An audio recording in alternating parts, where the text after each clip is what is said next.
ये cross dressing है जो हमारे एक सब्सक्राइबर द्वारा दी गई है। अगर आप भी अपनी वीडियो बनाना चाहते हैं तो मुझे कमेंट बॉक्स में हाय लिख के बताएं। कृपया हमारे चैनल को सब्सक्राइब करें। फिर मम्मी ने सोचा कि जो लड़की कोमल के लड़की बनने के बाद भी उससे प्यार करती है, वो लड़की सचमुच मेरे बेटे का जिंदगी भर साथ निभाएगी। फिर मम्मी ने कॉलेज चेंज करने वाली बात विनीता को बताई तो वो भी मेरे साथ कॉलेज चेंज करने को तैयार हो गई। फिर विनीता ने मुझे गले से लगा लिया और एक बार फिर से मुझे आई लव यू बोला। मैंने भी शर्माते हुए उसको आई लव यू टू बोल दिया। उसके बाद मम्मी ने सबको डिनर के लिए बुलाया और सबने मिलकर खाना खाया और उसके बाद सब लड़कियां अपने अपने घर चली गई, लेकिन विनीता हमारे घर पर ही रुक गई। फिर दीदी, मैं और विनीता तीनों एक ही कमरे में सोने चले गए।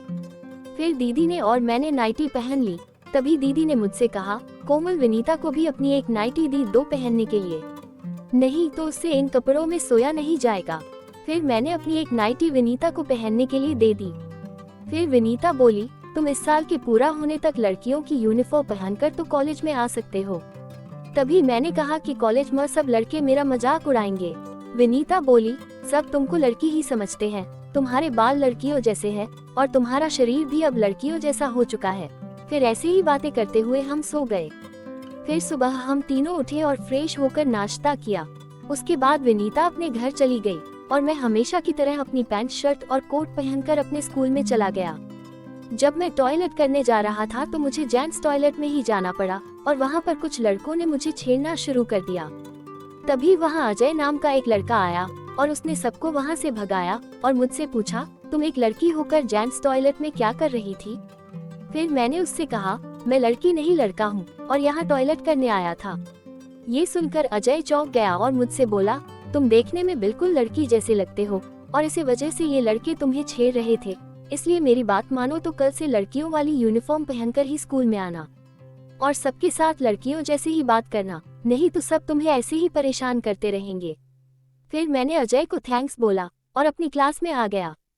मैंने इस बारे में किसी से कुछ नहीं कहा। फिर घर आकर मैंने अपनी दीदी से कहा, दीदी स्कूल में सब लोग मेरा मजाक उड़ाते हैं, इसलिए या मुझे घर में रहकर पढ़ना पड़ेगा या फिर लड़कियों वाली यूनिफॉर्म पहनकर स्कूल जाना पड़ेगा। मेरी बात सुनकर दीदी बोली, तुम सही कह रही हो मेरी प्यारी बहना, मेरे पास 2 यूनिफॉर्म है, उनमें से एक तुम ले लो और कल मम्मी प्रिंसिपल सर से बात कर लेगी, तुम चिंता मत करो। फिर मैंने अपने कपड़े बदले और एक पटियाला सलवार सूट पहनकर अपने स्कूल का काम करने लगा। तभी मम्मी मेरे पास आई और मुझसे कहा, आज तुम्हारे पापा आने वाले हैं और मैं चाहती हूँ कि तुम गुलाबी साड़ी पहनकर और फुल मेकअप करने उनका वेलकम करो। ये सुनकर मैं खुश हो गया, लेकिन थोड़ा घबरा भी रहा था कि मैं लड़कियों के कपड़े पहनकर अपने पापा के सामने कैसे जाऊंगा। तभी मम्मी ने मुझे फ्रेश होने को कहा और मैं भी जल्दी से नहा धोकर वापस आ गया।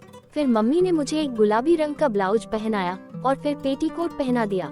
उसके बाद गुलाबी रंग की बहुत ही सुंदर साड़ी मुझे पहनाने लगी। साड़ी पहनाने के बाद मम्मी ने मेरा मेकअप किया और मेरे कानों में काफी बड़े झुमके पहनाए और फिर मेरे हाथों में चूड़ियां पहना दी। अब मैं साड़ी ब्लाउज पहनकर बिल्कुल तैयार था। तभी मेरी मम्मी एक स्टेपलर जैसी कोई चीज लेकर आई और एकदम से मेरी नाक को छेद दिया। मुझे बहुत दर्द हो रहा था। फिर मम्मी ने मेरी नाक में एक नोजेब पहना दी और मुझसे बोली, अब तुम खुद को पूरी तरह से लड़की ही समझो और कल से तुम लड़कियों की यूनिफॉर्म पहनकर ही स्कूल जाना। मैंने तुम्हारे स्कूल के प्रिंसिपल से बात कर ली है। तभी वहाँ पर दीदी आ गई और मेरी नोजेब देखकर बहुत खुश हुई और फिर दीदी ने भी मेरी तरह एक साड़ी और ब्लाउज पहन लिया और हल्का सा मेकअप भी कर लिया। थोड़ी देर बाद दरवाजे की घंटी बजी। मम्मी ने दरवाजा खोला और पापा अंदर आकर बैठ गए। फिर मम्मी ने पापा को पानी पिलाया और हम दोनों को आवाज लगाई। फिर हम दोनों पापा की गोद में जाकर बैठ गए, लेकिन पापा ने मुझे कुछ नहीं कहा। शायद मम्मी ने पहले ही पापा को मेरे बारे में सब कुछ बता दिया था।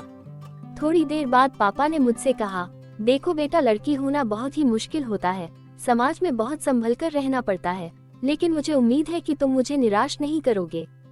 फिर मैंने भी हाँ में अपना सिर हिला दिला। फिर पापा ने मेरी साड़ी, झुमके, नोजेब और मेकअप की बहुत तारीफ की।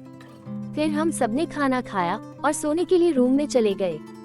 फिर मैं पापा के रूम में गया और उनसे कहा, पापा मैंने सोचा है कि मैं आगे की पढ़ाई गर्ल्स कॉलेज में करूं। फिर पापा बोले, नो प्रॉब्लम बेटा, जैसे तुम चाहते हो वैसे करो, लेकिन बेटा तुम्हारी शादी का क्या होगा, तुम वाइफ बनना चाहते हो या हस्बैंड, क्योंकि तुम साड़ी में बहुत सुंदर लगते हो। फिर मैंने कहा, पापा मैंने अभी शादी के बारे में नहीं सोचा है, लेकिन आप जैसा चाहोगे मैं वैसा ही करूँगी। फिर पापा और मम्मी ने मुझे गले से लगा लिया और अपने पास ही सुला लिया। अगले दिन जब मैं उठा तो मम्मी ने मुझे अपनी एक साड़ी पहनाई और मेरा मेकअप भी कर दिया। मुझे अपनी मम्मी की साड़ी और ब्लाउज पहनकर बहुत शर्म आ रही थी, क्योंकि अब मेरा साइज मम्मी के जैसा हो गया था। फिर जब पापा ने मुझे मम्मी की साड़ी में देखा तो हैरान रह गए और हंसने लगे। मैंने कहा, पापा आप हंस क्यों रहे हैं? तो पापा बोले, क्योंकि इस साड़ी में तुम मम्मी की बेटी नहीं बल्कि छोटी बहन लग रही हो। तभी दीदी भी आ गई। दीदी ने हरे रंग की साड़ी पहनी हुई थी। हम दोनों बहुत सुंदर लग रहे थे। मुझे स्कूल में जाना अजीब लगता था, फिर भी ये साल तो पूरा करना ही था, इसलिए मैं हमेशा सलवार सूट पहनकर ही कॉलेज जाता था और कॉलेज के सारे लड़के और लड़कियां मेरी खूबसूरती को देखते रह जाते थे। फिर धीरे धीरे मैंने अपने स्कूल का वो साल भी पूरा कर लिया और मैंने अपनी सहेलियों के साथ पार्टी की और फिर अगली क्लास के लिए गर्ल्स कॉलेज में जाने की तैयारी करने लगा। कुछ दिन ऐसे ही गुजर गए और मैंने गर्ल्स कॉलेज में एडमिशन ले लिया। मैंने कभी सोचा भी नहीं था कि मेरी जिंदगी इस तरह से बदल जाएगी। अब मेरे चारों तरफ लड़कियां ही थी और लड़कियों के बीच में रहकर मैं भूल ही गया था कि मैं कभी लड़का था। मेरी गिटार प्रैक्टिस भी ठीक चल रही थी और अब मैंने अपना वजन भी कम कर लिया था और मैं पहले से भी ज्यादा खूबसूरत लगने लगा था। मेरा और दीदी का साइज एक जैसा हो गया था और हम दोनों एक दूसरे के कपड़े पहन लिया करते थे। मेरे मम्मी पापा मेरा पूरा साथ देते थे और मैंने भी एक अच्छी बेटी की तरह उनकी सभी बातों को माना। मैं रोजाना लड़कियों की तरह सलवार सूट पहनकर कॉलेज में जाने लगा था और धीरे धीरे मैं एक लेडी सिंगर भी बन गया था। काफी लड़के मेरे पीछे पड़े रहते थे, लेकिन मैं विनीता से प्यार करता था। फिर एक दिन विनीता हमारे घर आई। वो रो रही थी। जब हमने उससे पूछा कि क्या हुआ, तो उसने बताया कि उसके माँ बाप की एक कार एक्सीडेंट में मौत हो गई है और वो अपने माँ बाप को इकलौती बेटी थी। उसकी बात सुनकर मेरे घर वालों ने उसे अपने घर में ही रख लिया और हमारी शादी करा दी। शादी के बाद मैं एक भारतीय नारी की तरह साड़ी, ब्लाउज, मंगलसूत्र, चूड़ियां और सिंदूर भी लगाने लगा था। विनीता मुझे अपना पति मानती थी, लेकिन मैं एक पत्नी की तरह ही रहता था। मैंने अपना ऑपरेशन नहीं कराया था क्योंकि हम चाहते थे कि हमारा खुद का एक बच्चा हो और विनीता भी मुझे बहुत प्यार करती थी। हम दोनों हमेशा साड़ी ब्लाउज ही पहनते थे और सहेली की तरह रहते थे। फिर कुछ महीनों के बाद विनीता ने एक खूबसूरत सी बच्ची को जन्म दिया और हमने बहुत खुशियां मनाई। सारे जमाने के लिए हम दोनों सहेलियां थे, लेकिन अपनी फैमिली के लिए पति पत्नी। मैं अपनी बच्ची को एक माँ की तरह प्यार करता था और इस तरह मैं अपनी बच्ची की माँ और पापा दोनों बन चुका था और अब मैं इस जिंदगी से बहुत खुश हूँ।